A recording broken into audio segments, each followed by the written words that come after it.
परिस्थिति है। कश्मीर में तो आपने देखा है, यहाँ लोग सेब उगाते हैं, हैंडलूम, हैंडीक्राफ्ट, जो छोटे छोटे बिजनेस करते हैं, उनके लिए बहुत राहत इस बार मिला है। और आपका जो कश्मीर में सामग्री पैदा होते हैं वो लोकल मार्केट ही नहीं, उसको एक्सपोर्ट करने के लिए भी एक मिशन इस बजट में घोषणा किया गया है, ताकि यहाँ जो मेहनत करता है, कश्मीरी आर्ट्स, कश्मीर में कारीगरी का बहुत फेमस है, बहुत नाम है, उसको दुनिया के सामने में आपको प्रोडक्ट को ले जाने के लिए स्पेशल मिशन मोड में है।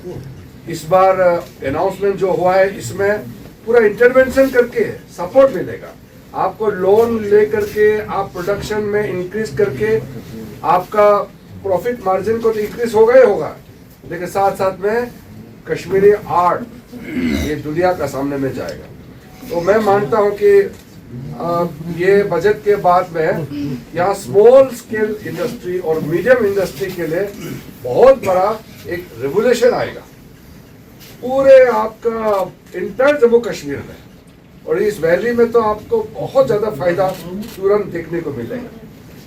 अभी मैं माइनॉरिटी अफेयर्स का भी मिनिस्टर हूँ, इसलिए हमने ये निर्णय किया है कि मैं अगले 2-4 महीने के अंदर में बहुत बड़ा यहाँ मेला लगाऊंगा, जिसमें कश्मीरी जो कारीगर है वो अपना सामान आराम से वो वहाँ जाके वो सेल कर सकते हैं। अभी मैंने दिल्ली में लगाया था, सबको फ्री, हम लोग आने जाने का खर्चा भी हम लोग डिपार्टमेंट देते हैं, खाना पीना सारा हम लोग इंतजाम कर देंगे, बस आपके लोग अपना सामान लेकर के बाजार में हम प्लेटफॉर्म बना देंगे, आप उसमें अपना सामान को सेल कर सकते हैं।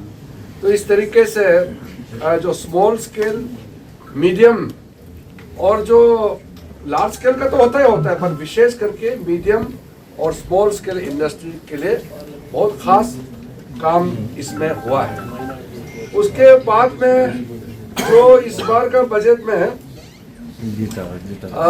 फार्मर्स के लिए, किसानों के लिए बहुत बड़ा अनाउंसमेंट हुआ है। आपका क्रेडिट फैसिलिटी से लेकर के आपका जो सामान को किस तरीके से सरकार प्रोक्योरमेंट से लेकर के मार्केट तक ले जाने का प्रावधान सरकार ने जो करने का निर्णय किया है, उसमें भी कश्मीर एरिया में आपका किसानों का बहुत बड़ा फायदा होने हुआ। वो हिंदुस्तान को 2047 में विकसित भारत, डेवलप्ड इंडिया बनाने के लिए जो फाउंडेशन लगाना जरूरी है वो इस बजट में लगाया है। इसमें खास करके इंफ्रास्ट्रक्चर और हमारा मिडिल क्लास, गरीबों के लिए, किसानों के लिए, महिलाओं के लिए, बच्चों के लिए बहुत खास पेशकश इस बजट में किया गया है। मैं तो आप सबको मालूम ही है, जब से हमारे प्रधानमंत्री नरेंद्र मोदी जी 2014 में पदभार संभाला, तब जम्मू कश्मीर का क्या हालत था और आज कितना तेजी से आगे बढ़ रहा है वो भी आप सबको मालूम है। इस बजट में सबसे पहले तो हमारा जो मिडिल क्लास है, जो सैलरीड क्लास है, जो मेहनत करके कमाते हैं, कोई करोड़पति, कोई मिलियनर नहीं, मिडिल क्लास बहुत सिंपल से अपना जिंदगी जीते हैं, उनके लिए हमारा देश का इतिहास, हिंदुस्तान का इतिहास में इतना बड़ा रिलीफ और सपोर्ट ना कभी सोचा है, ना कभी मिला है। जो नहीं सोचा और जितना मांग नहीं है, उससे भी ज्यादा इस बजट में दिया है। लोग कहते थे कि जब हम लोग सरकार में आए तो 2 लाख छूट, टैक्स का छूट था, तो लोग एक्सपेक्ट करते कि 2 लाख से 2.5 लाख होंगे, 3 लाख होंगे। मोदी जी का समय में 2 लाख से 7 लाख तक ले गए, वो भी अपने आप में ऐतिहासिक है। लेकिन इस साल का बजट में 7 लाख से सीधा 12 लाख रुपया तक टैक्स फ्री करना। आप हर महीने अगर 1 लाख रुपया कमाते हैं तो आपको 1 रुपया टैक्स देने का आवश्यकता नहीं है। तो ये पूरा दुनिया में एक मिसाल है कि वेलफेयर सरकार अपने लोगों के लिए इतना बड़ा काम कर सकते हैं। ये एक चर्चा का विषय है दुनिया में, सिर्फ हिंदुस्तान में नहीं। और इसमें जो टैक्स का लैब्स है, अलग अलग लेयर्स है, वो डिटेल में कहेंगे तो बहुत लंबा हो जाएगा। लेकिन उसके बाद जो अलग अलग टैक्स का रिलीफ है, ये सिर्फ 12 लाख तक रिलीफ नहीं है, कई रिलीफ उसमें प्रदान किया गया है। तो आप लोग जैसे कि आप लोग कमाई करते हैं, फिर कमाई में जो टैक्स होता है, इंटरेस्ट में जो टैक्स होता है, इसमें भी छूट दिया गया है। आप अगर लोन लेता है या टैक्स एट द सोर्स जो डिडक्शन करता है, उसमें कमी, हर लेयर में टैक्स का छूट इतना दिया गया है। स्पोर्ट्स पे आगे बढ़ाने के साथ साथ ये एक टूरिज्म के दृष्टि से भी बहुत बड़ा जम्मू कश्मीर के लिए ये काम हुआ है। और ये डल लेक में हमने वाटर स्पोर्ट्स का भी कार्यक्रम शुरू किया था। अभी तो विंटर है, शायद अभी तो ये वाटर स्पोर्ट नहीं हो रहा होगा, लेकिन समर में काफ़ी एक्टिविटीज़ करने का हमने शुरू किया है। उसके बाद में आपके यहाँ में हम लोग, मैं जब लॉ मिनिस्टर था, मैं जब कानून मंत्री था, तब भी आप लोग ने देखा होगा यहाँ नया हाई कोर्ट बिल्डिंग हम लोगों ने फाउंडेशन लगाया। अभी मैंने पूछा है, थोड़ा सा लेट हो रहा है मुझे बताया, लेकिन हर एक डिस्ट्रिक्ट में जुडिशरी का इंफ्रास्ट्रक्चर हो या आपका स्पोर्ट्स इंफ्रास्ट्रक्चर हो या बाकी डिपार्टमेंट का, ये एवरी डिस्ट्रिक्ट जम्मू कश्मीर के अंदर में जो बन रहा है, ये प्रधानमंत्री नरेंद्र मोदी जी ने जो फोकस्ड अटेंशन आपको जम्मू कश्मीर के लिए दिया है, उसकी वजह से ये देखने को मिल रहा है। एक ज़माने में जम्मू से या कश्मीर वैली में आना भी अपने आप में एक मुश्किल का हालत फेस करना पड़ता था, क्योंकि ये जो पास है जम्मू से उधमपुर होकर के आने में कितना दिक्कतें हैं। अभी तो टनल तो ऑलमोस्ट रास्ता ही कंप्लीट हो गया, ट्रेन का ऑलमोस्ट कंप्लीट हो गया।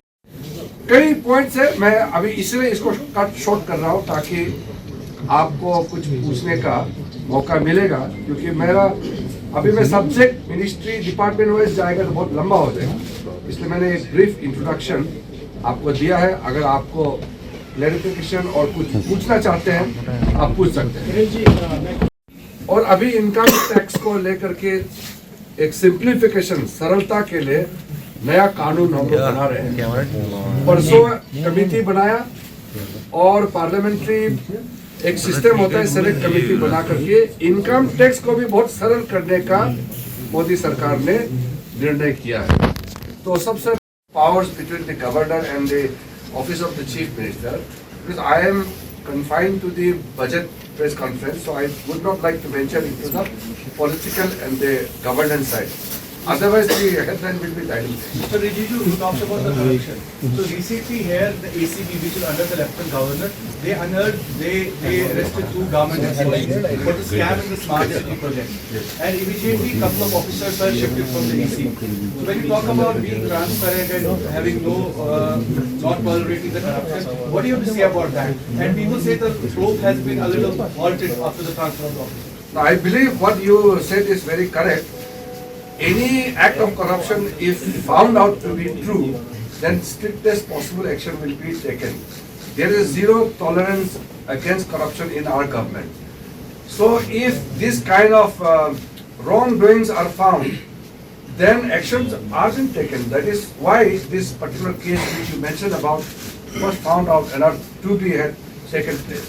So in such manner, if anybody, whether it's by the government officers or by any of the agencies or private people working with the government, then action will be initiated. There is no loophole whatsoever from the central government side in terms of taking action against any corrupt practice. So I believe the clean and the sound governance system what you have seen in the central government will have a percolating effect in all other states also, including Jammu and Kashmir. Kiran ji, आप minority affairs के भी minister, sir आप minority affairs के भी minister हैं। पिछले 24 घंटे से कश्मीर में खास तौर पर एक खास आइडियोलॉजी की किताबें पुलिस कॉन्फिस्केट कर रही है, मौलाना मौदूदी की किताबें हट रही हैं। क्या जो जिस तरीके से यहाँ पे अब लोग जो विभिन्न राजनीतिक दल हैं या धार्मिक लोग हैं वो कह रहे हैं इसको रिलीजियस इंटरफेरेंस के तौर पे देख रहे हैं, क्या जो अल्पसंख्यक मंत्रालय है उनके पास कोई ऐसा प्रस्ताव है कि इस खास आइडियोलॉजी को बैन करना है या इनकी किताबें? देखिए, मैं आपको एक बात बताता हूँ।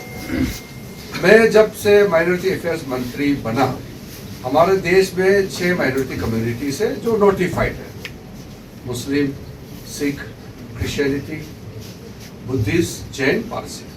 सभी रिलीजियस लीडर्स और सभी सोशल ऑर्गेनाइजेशन से मेरा मुलाकात हुई। यहाँ एक प्रोपेगेंडा कभी होता है कि किसी माइनॉरिटी, किसी कम्युनिटी के खिलाफ कुछ नजरअंदाज किया जाता है या गलत कार्रवाई होता है। ऐसा जो लॉ एंड ऑर्डर होता है वो स्टेट सब्जेक्ट होता है। जहां तक वेलफेयर स्कीम है भारत सरकार की ओर से, सबको बराबर नजर रखते हुए माइनॉरिटीज को ज्यादा ध्यान रखते हैं।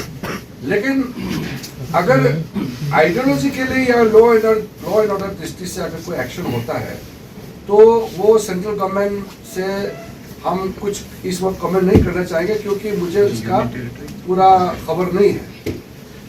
अगर स्टेट एडमिनिस्ट्रेशन ने कुछ कार्रवाई किया है तो उस कार्रवाई का पीछे क्या है उसको जानकारी प्राप्त करना जरूरी है। लेकिन जहाँ तक हमारा सवाल, पुलिस हैज कॉन्फिस्केटेड, पुलिस की तरफ से रेड्स हो रही हैं विभिन्न जो बुक स्टोर्स पे, और वहां से कल के दिन में 660 किताबें कॉन्फिस्केट की गई अंडर 126 BNS। मैं वही कह रहा हूँ, गवर्नमेंट ऑफ इंडिया की तरफ से हमारा नजरिया को मैंने आपको बताया। अगर स्टेट का प्रशासन, स्टेट का जो एडमिनिस्ट्रेशन है, पुलिस हो या उसका कोई भी एजेंसी अगर कुछ कार्रवाई करता है तो कार्रवाई किस विषय में और किस कारण से किया है वो जब तक मैं जानकारी नहीं लूंगा तब तक मैं उस पर कमेंट नहीं कर सकता, क्योंकि